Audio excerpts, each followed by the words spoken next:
I was like, oh no, like I don't feel any of my weight. So it was a bit of a relief.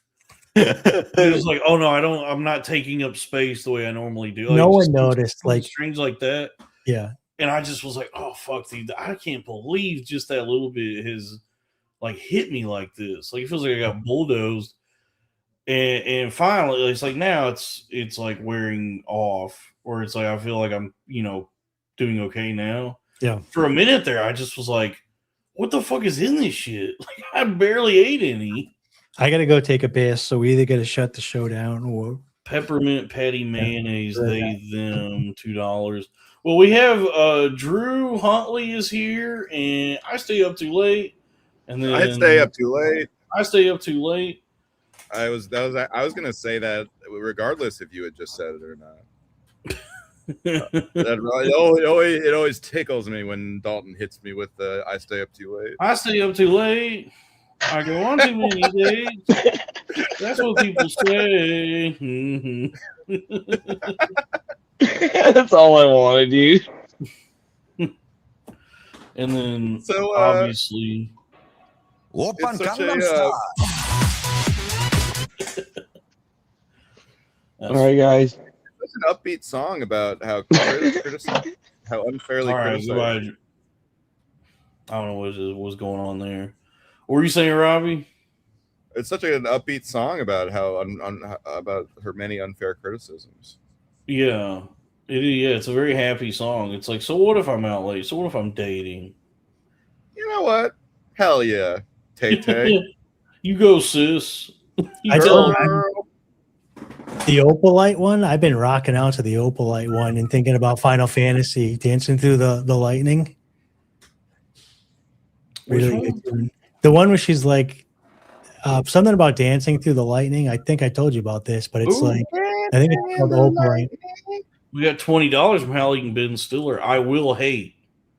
And I don't think Man-Child's a bad song. I don't know why everybody's up in arms kind of ominous about Man-Child by the other lady. What does that mean? I don't know. I will hate. $20. Threatening.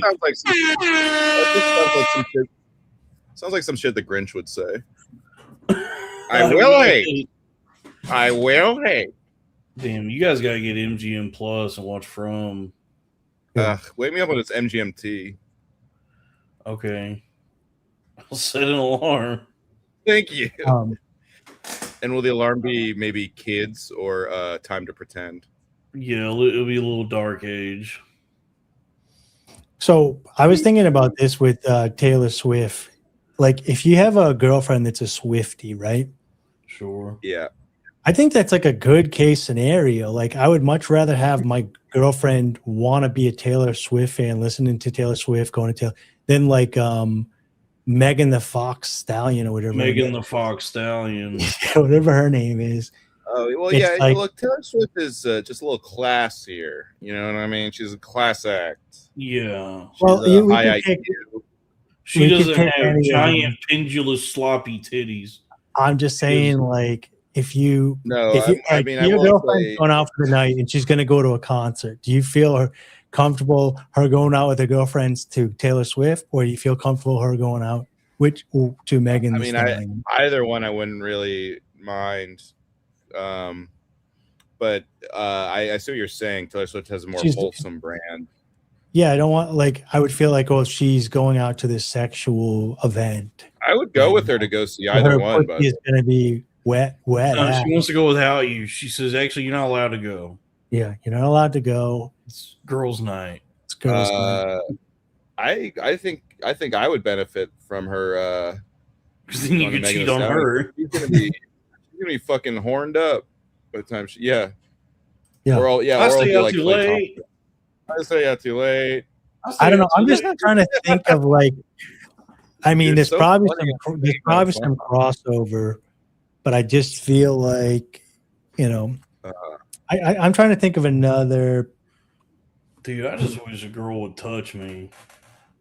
Dude, I told you what you could do. You don't want a girl to touch you. You're too, I told you, get on Hinge. I told you That's always it. That's the advice from everybody. Oh, just download an app. Everything's apps these days. Is there an app for that? You're not going to fall in love, but it'll take the edge off. Like, you need to be able to get out there once in a while and take the edge off. It's going to cost you $20. You're just going to go like anything that's like not hideous, and eventually you'll match with some people. You chit chat and just try to get their number and get them on a walk or something right away.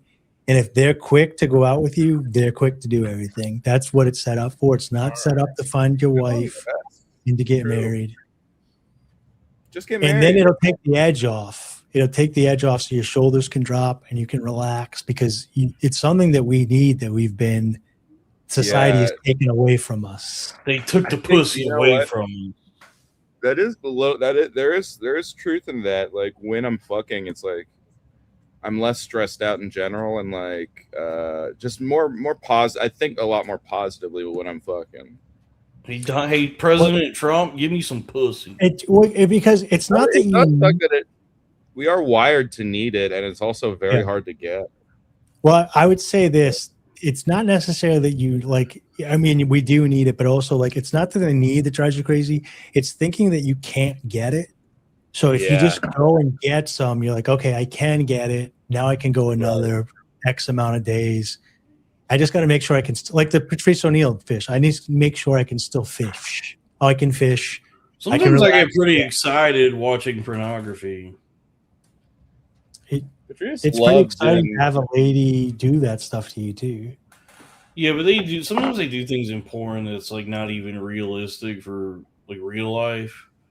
Or it's like, it actually makes it fucks up your brain in terms of like what to expect from a real woman, you know. Yeah, or man, that American Psycho thing where he's watching himself in the mirror or whatever. Yeah, and he drops a chainsaw on that lady. I don't know. I've only seen the memes. I only watched the clips. Kind of like seen that movie. You should like watch how I watch it. It's a good movie. Now. I watch my specials and clips now too. If you haven't seen it, go see it. You should watch American Psycho. It's a good movie. It is great. And it's a very funny movie too. That's what no one talks about. It is funny. It's really good. Now there's a guy who stayed up late. He did stay out way too late. Yeah, I agree. Dalton, if you go on Hinge and you don't pay for it, it's going to take you forever to get through enough chicks. So you got to pay like $19.99 to get unlimited for a week, and you literally have to sit on it like a job and just go through and don't comment, don't write them love letters, none of that. Just find their sluttiest picture, do low effort. If you start thinking too high and overthinking it, they're turned off because they're like, this guy's looking for something I'm not looking for. Yeah. Just like their sexiest photo and keep doing that and do hundreds of them. I'm trying to see if you'll let me put my whole hand inside of you. And you'll get some things back, and then you'll be like, that hey, would be a really good bio, Dalton. Hang out, you want to do it. Will you let me put my whole hand in you? Yeah. Yeah. Or just trying to find someone who will let me put my whole hand in them. No, yeah, I guess that would like be state my intentions and not, try to you're not lying. Anybody. Yeah, it's like open up, bitch. You're filtering out shallow women. Yeah, I love that when you get ugly or somehow like that's something people will actually tell you like, hey, you're gonna filter out shallow women. That's a great glass half full approach to being unfuckable. There is truth to it, because when I grew the beard out, it took me a while to refigure out dating, because the class of women that I was dating changed to women that will date me with the beard. Fourth grade? Yeah. The class of women. Michael Wheat Thins. I thought you were making a joke that I started growing facial hair in the 4th grade, which was about the same time too. I love some Wheat Thins right now, or some Triscuits. Dude, make those. Go and buy the tortilla street tortillas, and cut them up and put them in the air fryer. Do you prepare it any other way? Do you put like oil on it? And so you cut them up, put a little bit of oil on them, and a little bit of salt. That's good too. But the thing is, they will crisp up very quickly without the oil. The oil kind of keeps them from crisping up it still works, but like the oil kind of doesn't. You would think it would make them like crispier. Yeah. It has the reverse effect some reason. Listen to this, dude. I've been doing a lot of guac, and I've been doing like a protein with like a bowl, like a taco bowl, and then taking the tortilla chips and dipping it in, and just eating a big bowl of like, you guys would use meat and lettuce and tomato and onion, and just mowing that. And so having like a dip for dinner, but it's got a protein base. Yeah, really I'm gonna do this. I just bought the 80 tortilla pack on Amazon. Yeah. We'll wrap up with this. But this is very serious. The other day I went out for my first snow cone of the season, and it was a disaster. I went to this little snow cone stand. There's nothing worse than a snow cone catastrophe. This was a snow cone or was it a frozen lemonade? Do what? Was it like a frozen lemonade, or like a snow shaved cone? Ice, like a snow cone, or whatever they're called in your region, but snow cone. Well, I don't know what Robbie had if it made up the boss, but we had what's called Dell's Lemonade, which is just frozen lemonade down here, but it was like slush. It's not like that's a slush puppy. Okay. No, snow cone is like a very special thing. They only do it like summertime. Yeah, it's shaved. It's a little rougher with the colors on it. Yeah, and they pour the syrup on it. I go to this guy, and it's some big fat lumbering oaf who's struggling to breathe in the hot weather. And he says to me, I tell him, I go, I want this size, and I want half tiger blood winning and half banana.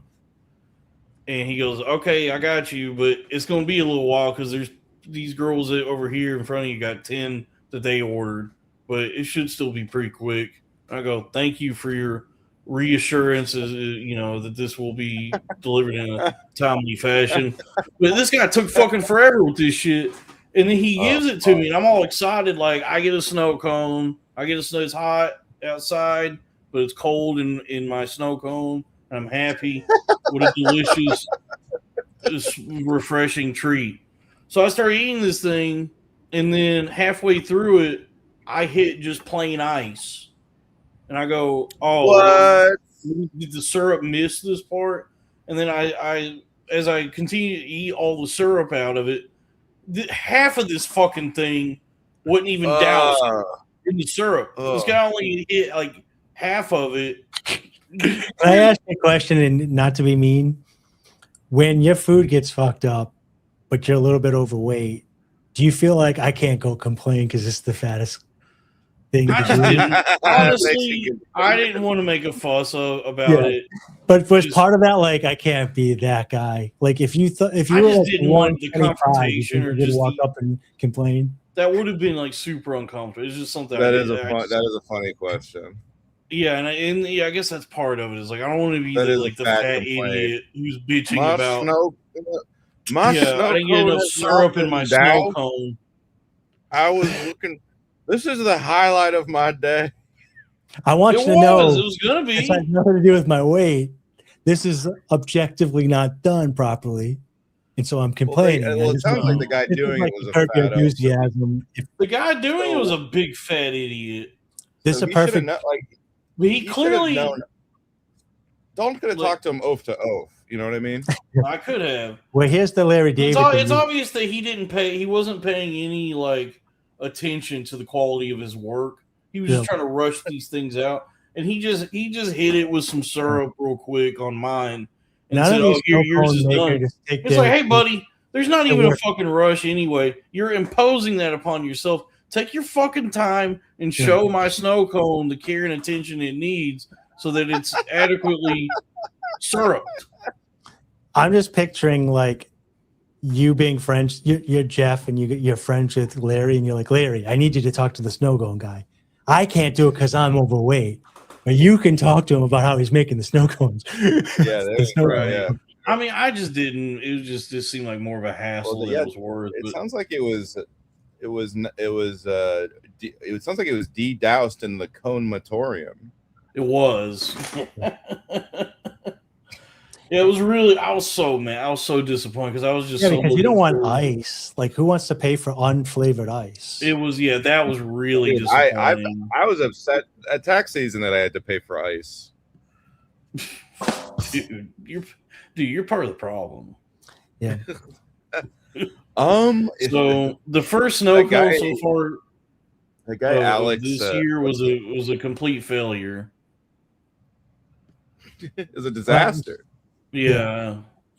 But we nevertheless he persisted. Yeah. I met God and she's a gay black woman.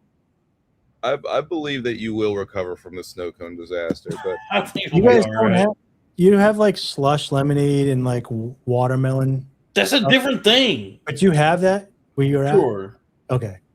Because they've really solved the problem of the flavor. But once in a while you do get in the middle of it like a ball of slush. I very specifically want the texture and flavors of a snow cone. I want tiger blood and banana.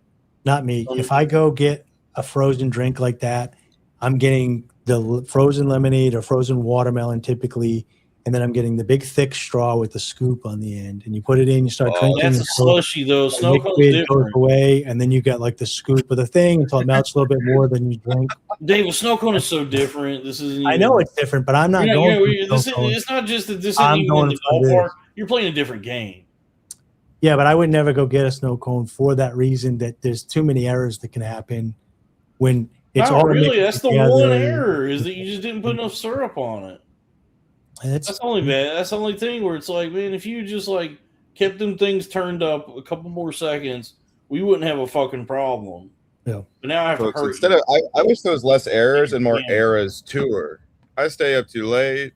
I stay out too late. $2 from Howling Ben Stiller, Leonardo de Tostada with mole sauce. Hey, speaking of, I'm really hungry, so I think we do good. We got, dude, we're at fucking almost 5 hours. Hey, what the time flew by. So guys, 1 a.m.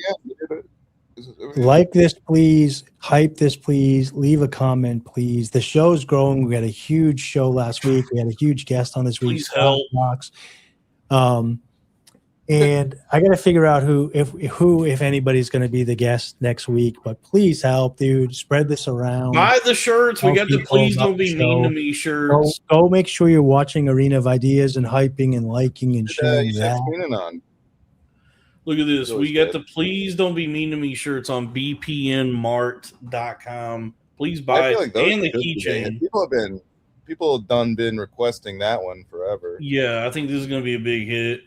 And then like I said, the Arena of Ideas Crowder Boy shirts, the one that Crack fucking dumped on us. It's a good shirt. Everything's cool. But those are 30% off right now. And that discount is applied when you add the item to your cart.